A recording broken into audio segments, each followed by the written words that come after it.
Hello, I'm Aaron Lohr. And I'm Caitlin Ondrachek.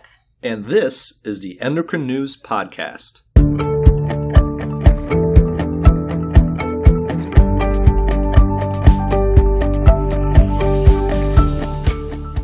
Thank you for downloading this podcast, a free service of the Endocrine Society.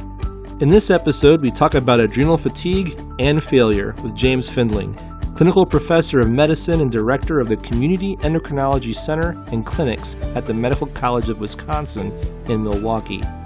Last September, Dr. Findling gave a presentation about this topic at the Endocrine Society's Clinical Endocrinology Update in Miami. We talk about the debate surrounding the symptoms that some see as indicative of adrenal fatigue and others see as a false positive for a condition that, in fact, does not exist. Also, Caitlin will have a research update and our trivia question. Stay tuned. Today's interview discusses the myth of adrenal fatigue, a term used to explain symptoms including tiredness, difficulty sleeping, salt and sugar cravings, and requiring caffeine to stay alert throughout the day. Dr. Findling discusses this topic and describes how there is no scientific evidence to support that adrenal fatigue is a real medical condition requiring treatment. Dr. Findling has recently published papers in the Journal of the Endocrine Society and JCEM, where his research focused on treatment of hypercortisolism. He was a co-author of the 2015 Clinical Practice Guideline on treatment of Cushing's syndrome. These articles are free to download and can be found at www.endocrine.org/podcast. For our trivia question today, what should you do if you think you have adrenal fatigue or if you have been told you have adrenal fatigue? I'll have the answer for you after the interview. And now, our interview with James Findling from the Medical College of Wisconsin. We spoke with him in Miami this past September. What exactly are people talking about when they say adrenal fatigue? Adrenal fatigue, unfortunately, is a diagnosis that has been promoted by integrative medicine physicians to explain a lot of nonspecific signs and symptoms that occur in patients frequently, such as fatigue, malaise, brain fog, and other ailments that are clearly not related to a hormonal dysfunction of the adrenal gland. There's a lot of controversy around this and a lot of debate. Some people get very heated in this. They'll say that it's definitely a real condition, while others will say there's no evidence to support adrenal fatigue being a diagnosable condition at all. So what is the truth here and what is the myth here?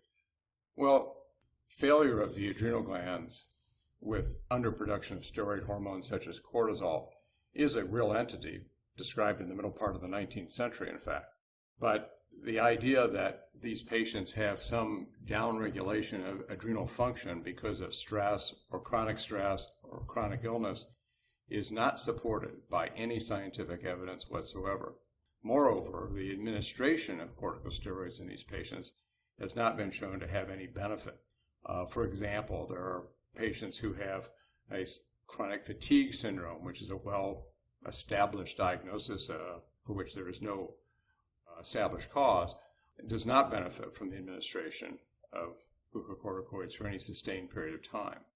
One of the other problems is that when you give cortisol to patients, cortisone, regardless of whether they have cortisol deficiency or not, they feel better for a short period of time. There's a euphoric response to the administration of steroids that has nothing to do with what your baseline adrenal function might be. So many patients, at least for a short duration, feel better when they take steroids, even if they have normal glucocorticoid or cortisol function. So I think that's the other problem with this diagnosis, that when patients get steroids, they feel better regardless of what their baseline cortisol level may be. So that could reinforce the idea that this is doing something for me. Absolutely. And that's one of the problems, is that patients feel better when they get cortisone. Well, most of us will feel better for a short period of time when we get steroids. We have a euphoric response to glucocorticoid administration.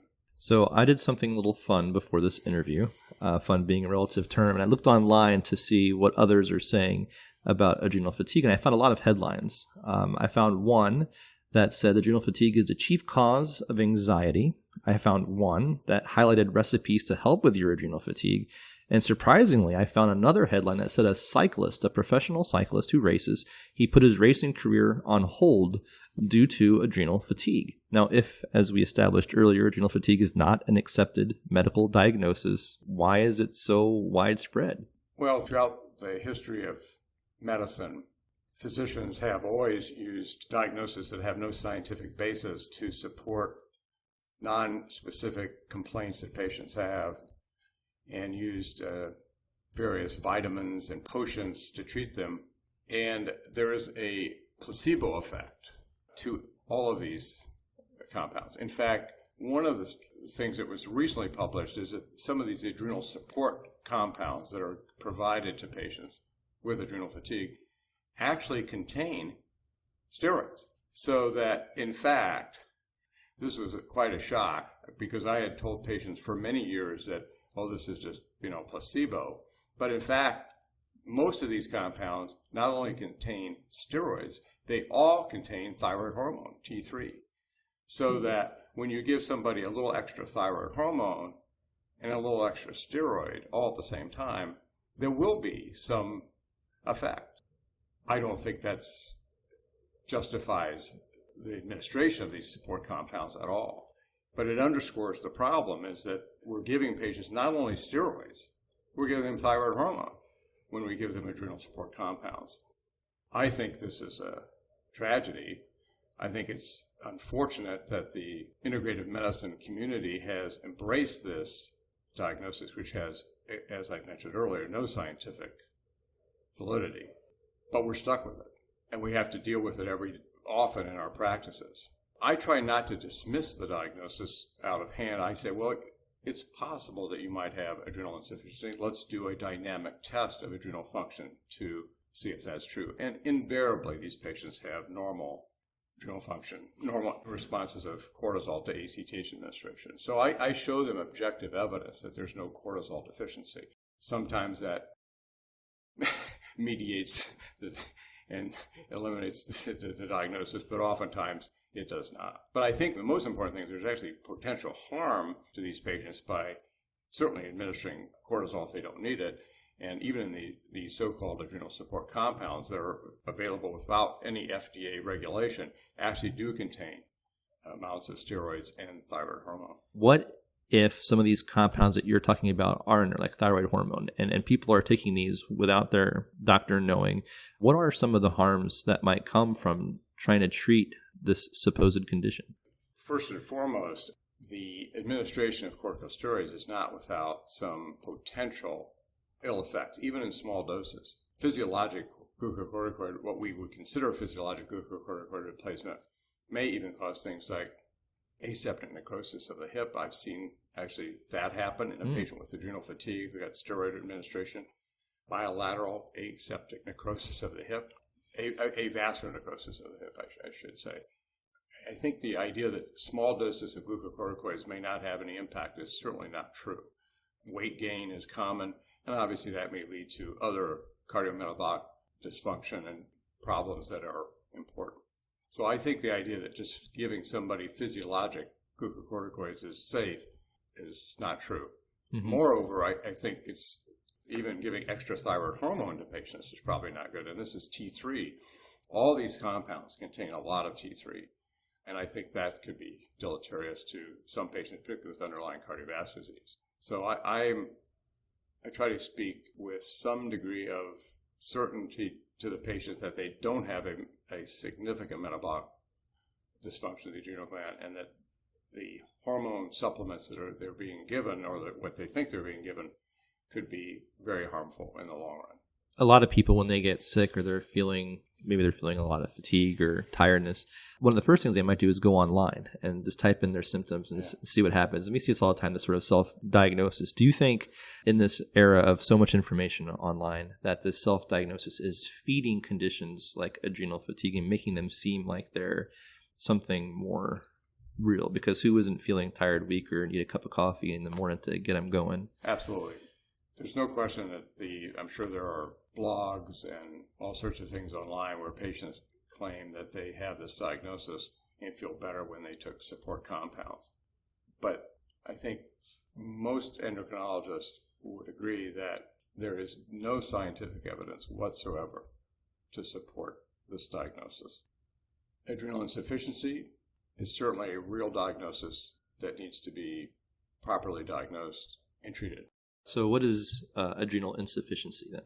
Adrenal insufficiency is a relatively uncommon condition that the adrenal glands make inadequate amounts of steroids, mostly cortisol being the prominent one. When there's primary adrenal dysfunction, then they also fail to make aldosterone and mineralocorticoids. These conditions are relatively easy to diagnose with simple biochemical tests that are very familiar to all endocrinologists. And the range of normal is well established, and the therapies are simple to administer. The most common forms of adrenal insufficiency or low cortisol levels are actually due to the exogenous administration of steroids themselves, which downregulate pituitary adrenal function and cause low endogenous cortisol production.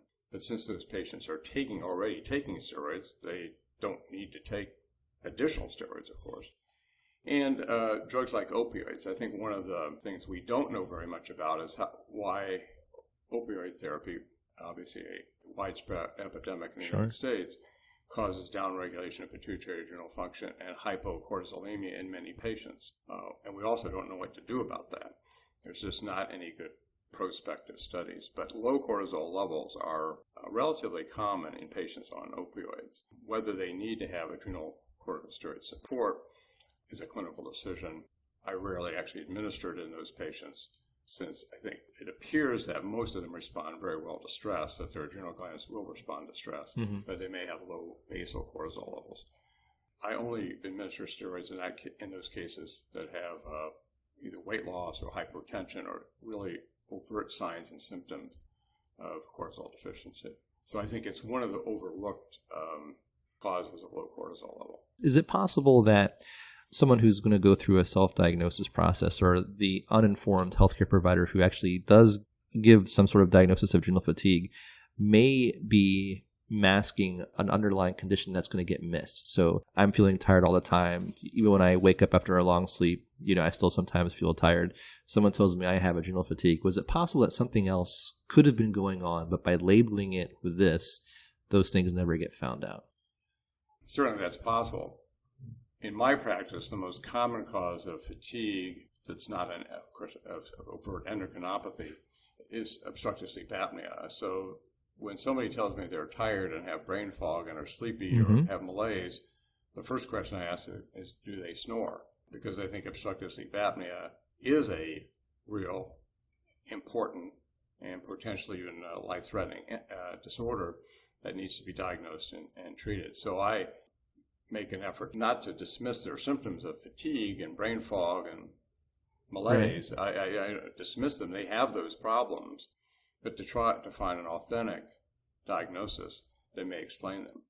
And sometimes it's neuropsychiatric, sometimes there's other objective things, even anemia, so many other causes of fatigue that need to be excluded. But adrenal fatigue is not the diagnosis. Clearly established it's not the diagnosis. So in that rare, and hopefully it doesn't happen, circumstance where a patient does receive a diagnosis of adrenal fatigue, which they should not, which we've established they should not, but in the case that they do, what should that patient now do?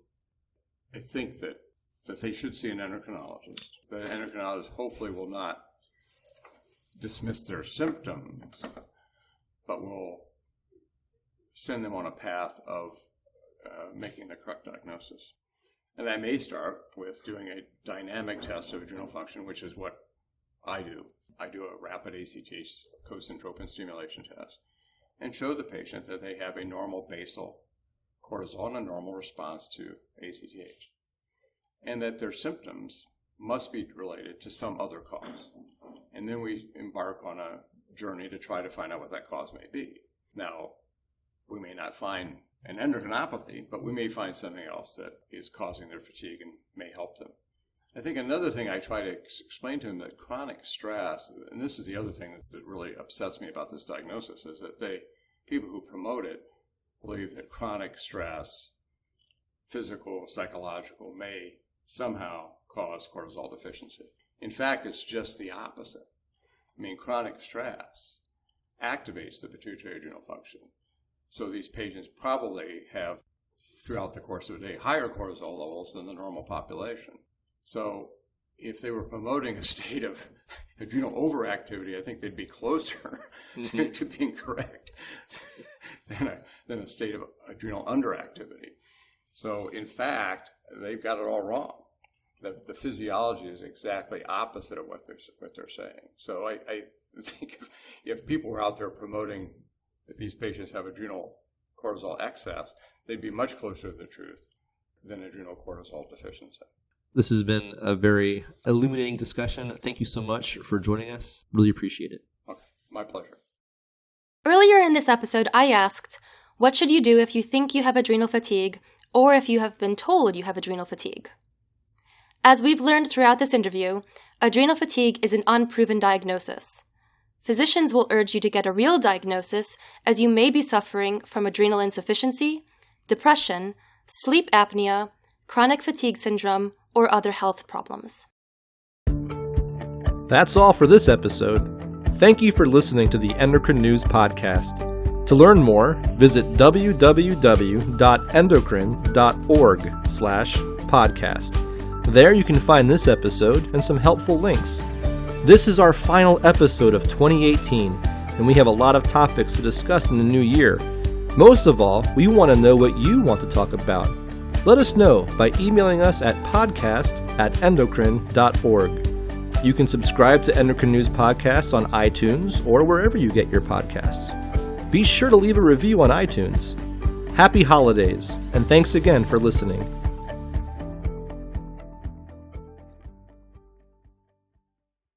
Endocrine News Podcasts are a free service of the Endocrine Society. To learn more or to become a member, visit the Society's website at www.endocrine.org.